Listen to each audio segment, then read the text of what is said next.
Welcome back to the channel. My name is Steven. I'm a pharmacist and I own 52 units of real estate. So I had a great question in the comments asking, why am I looking for additional lenders when I already have lenders that I worked with, that have financed my apartments before? Like, why would I not just use them again and leverage them, leverage the existing relationship? They know who I am, they know my track record. Why not continue using them? And my answer is I would love to continue using my lenders. My two biggest ones are it was Bank of the West, which was acquired by BMO, and Bank of the West, which is now BMO, financed my 26 unit apartment complex and it refinanced my 20 unit apartment complex. The problem is the lenders have a maximum amount of loan that they're willing to lend per investor to diversify their risk.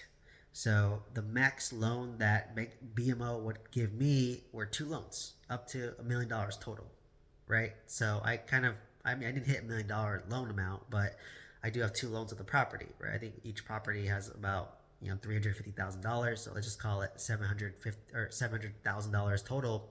So they feel like they don't want to put all their eggs into me, right? It's like obviously I would love to go buy multifamily with BMO because they give me great rates, they give me great terms.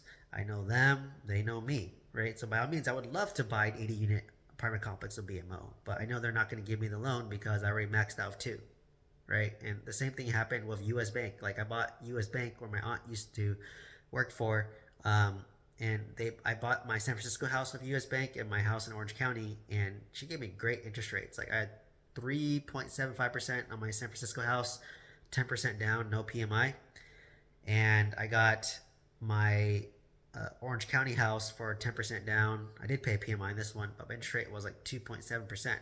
And I would love to get a third loan with US Bank, but I already maxed out, right? Because banks usually have a risk tolerance per investor, and it changes, right? So like from my experience, it's been about two loans with me, and then they just don't want to work with me anymore, right? And these are more traditional banks, right? This is BMO, this is US Bank, more conventional banks, right? But if I work with a portfolio lender like Velocity Mortgage, Convoy Home Loans, Quickline Capital, these are kind of more like private money lenders or portfolio lenders where they just are managing investors' money and trying to utilize that. So they get a little more creative and they usually like to work with you longer. So that's why I said as you go down your real estate investing journey, a big part of your team is having a Rolodex of lenders that you can work with, right? Because like for example, maybe Convoy Home Loans and Quickline Capital, they specialize in short-term rental loans. So if I want to do short-term rentals, maybe I go through them.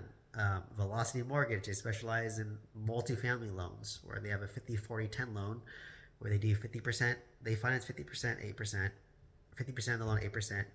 They allow a seller carry second of 40%, and you negotiate the interest rate, and then you put 10% down. Velocity Mortgage is the only lender I know that does that, right? I want to utilize them, and it's a nice strategy because, like for my 80 unit, if I were to traditionally finance this property, 8% interest rate, 25% down, amortized over 20 years, my offer is $3.2 million. If I do 100% seller financing, I can pay $4 million, which is $800,000 more, right? I have all the math breakdown and video of me underwriting the 80 unit. So, but that one I would probably want, 10% down. So I put 400,000 down. He would carry $3.6 million, and I'd pay 5% interest on the money, and that would divide up, either all interest only or all principal or some portion principal, some portion interest, right? That's all negotiable, right? And that's overpaying for the property because I think this property is worth $5 million after putting in $800,000 of renovation and raising the rents. So if I buy it for $4 million, overpriced, overpaying, creative financing, put $800,000 to fix it up, I'm all in for 4.8.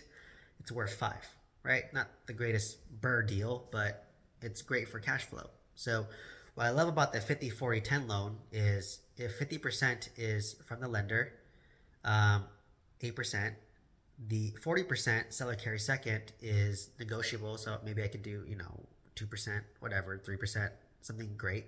And I put 10% down.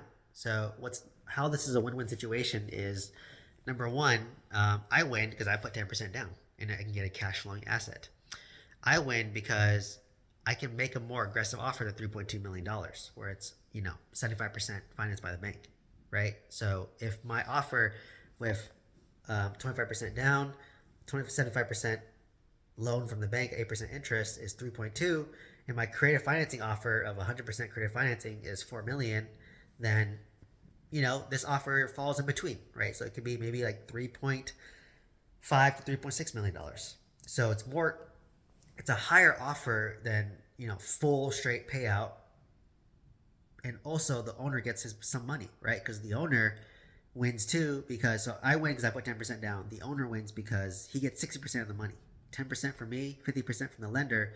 So his tax bill, his capital gains tax bill, isn't as high, and he's still carrying a note on that property, so that he's still getting interest on that money, right? So he can get interest on the money, still collect monthly money, right? Because he's used to that. On top of that, it would lighten his tax bill, and on top of that, he get a higher offer price, right? Because if I 100% finances through a bank, it's 3.2 versus he can get 3.6, right? Because sometimes sellers, they don't want to, even though he owns it free and clear, they don't want 100% seller finance the deal because they want some money in their pocket, right? Maybe they want to do a business, maybe they want to renovate their house, maybe they just want some money. So it's easier to sell.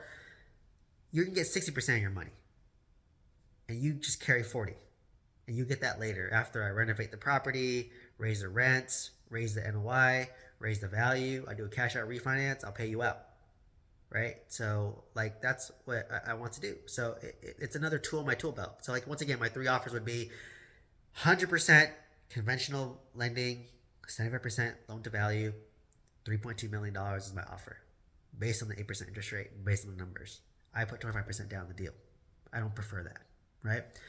Option 2 is the 50-40-10. You will get paid out 60% of the money and carry 40%, and I can offer you $40,000 more on the deal, and I only put 10% down the deal. Good for me. So I only put if I offered 3.6, I put down 360K. Seller financing 100% is, by all means, I would do that too, right? Like, no, I don't want any banks involved, ideally, if possible, right? I offer you 4 million, but you only get 10% down, so you get to carry 90% of the note. So that 60-40 is the happy medium, where he gets 60% of his purchase price at $3.6 million, which is like what, like $2 million, and he just has to carry 40% of it, and give me like 5 to 10 years to do my value add strategy, right? So it's another tool in my tool belt.